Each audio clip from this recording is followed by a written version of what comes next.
मुझे सॼी पुलिस के IG साहब जी डायरेक्शन आहे इहो मुंहिंजो भी हुकुम आहे कंहिंजी भी का मिसाल तौर गाड़ी में तव्हांजी वही या कोई भी अहिड़ो इंसिडेंट थिए थो तव्हां सां गॾु 24 कलाकनि जे अंदरि तव्हां पंहिंजी कच्ची NC या NC रोज़नाम जे रपट न तव्हां पंहिंजी FIR करायो ऐं नामालूम माण्हुनि जी डेफिनेटली कराईंदो तव्हां नामालूम माण्हुनि जे पंहिंजी FIR करायो जेकॾहिं SHO 24 कलाकनि में FIR न कंदो अॻिले ॾींहुं सिर्फ़ु घणो हिकु ॻाल्हि ॿी ॻाल्हि इहा तव्हां ॿिन्ही जेका इशू थियो आहे तव्हां पंहिंजी FIR करायो हफ़्ते जे अंदरि SHO साहिब जेकॾहिं ॿिन्ही गॾु नथी रिकवर थिए तव्हां पंहिंजे घणो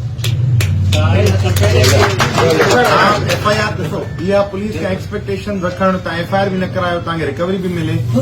हाणे रिकवरी सिर्फ़ हुनखे मिलंदी असां पहिरियों ॾिसो 50-60 मोटरसाइकिलूं माण्हुनि खे रिकवरी ॾिनियूं आहिनि गाॾियूं ॾिनियूं आहिनि ट्रैक्टर ॾिना आहिनि बाबा ॻाल्हि ॿुधी वञो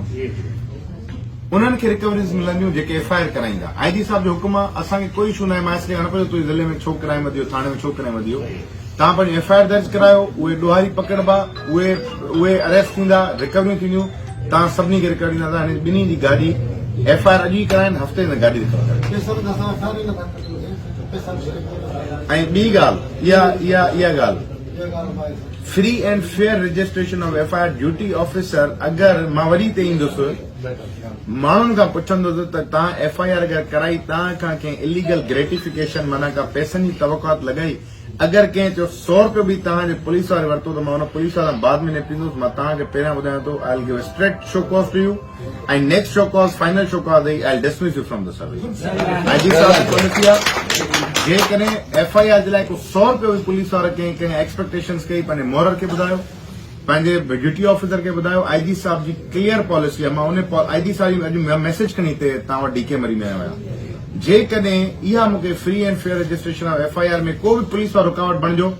महकमे में बर्खास्त आहे मूंखे कोई ज़रूरी कोन्हे हिननि पुलिस ऑफिसर खे दरखास्त मुंहिंजी ऑफिस 24 कलाक खुलियल आहे जेकॾहिं को साइल राति जो 3 बजे भी कंहिं इशू दर्द में मुंहिंजे मूं ताईं पहुचे थो ऑफिस ताईं पहुचे थो त उते मुंहिंजा 24 कलाक छोकिरा मौजूदु हूंदा आहिनि जेके कंहिंसां को सीरियस मसलो आहे अला मां हाणे ईअं त न हूंदो कंहिंजो सनो सुको मसलो थियो त जहिड़ो थी पियो अची तव्हां 3 बजे राति ईंदो डेफिनेटली को तव्हां एॾी का परेशानी में हूंदो जो राति जो 3 बजे वेंदो मां 24 कलाक मूंखे फोन कंदा आहिनि मां हाउस पियो हुजां सुतो पियो हुजां मूंखे फोन करे ॾींदा हिकिड़ो साहिल आयो आहे हिन परेशानी सां ॿुधाए त हिन लाइ छा हुकुम ऐं जेकॾहिं को राति जो इन पहर में मूं ताईं पहुचंदो आहे त सुबुह ताईं उहो SHO फारिग थी वेंदो रीज़न इहो आहे त SHO जो DSP जो कमु आहे जेकॾहिं DSP ऐं SHO हुनखे न ॿुधंदो तॾहिं मूं ताईं पहुचंदो मां हुनखे ॿुधण जे लाइ तयारु आहियां पर इहा मां सम्झां थो हेठि कोताही आहे इहा न फ़क़ति हुननि जी कोताही आहे मुंहिंजी कोताही बि आहे जो तव्हां मूती ऑफिस ताईं पहुचंदो ऐं मां हिननि सभिनी ऑफिसर्स खे इंश्योर कयो आहे त DSP ऐं SHO जी लेवल ते मसइला हल थियनि जीअं तव्हांजो परे खां जेको 30, 40, 100, 150, 200 तेज़ किराए मूं ताईं पहुचंदो ख़ुशगवार मुड़ में त न ईंदो कहिड़ो बि ख़्वाह मसइलो छो न हुजे त मां 24 कलाक तव्हांजे लाइ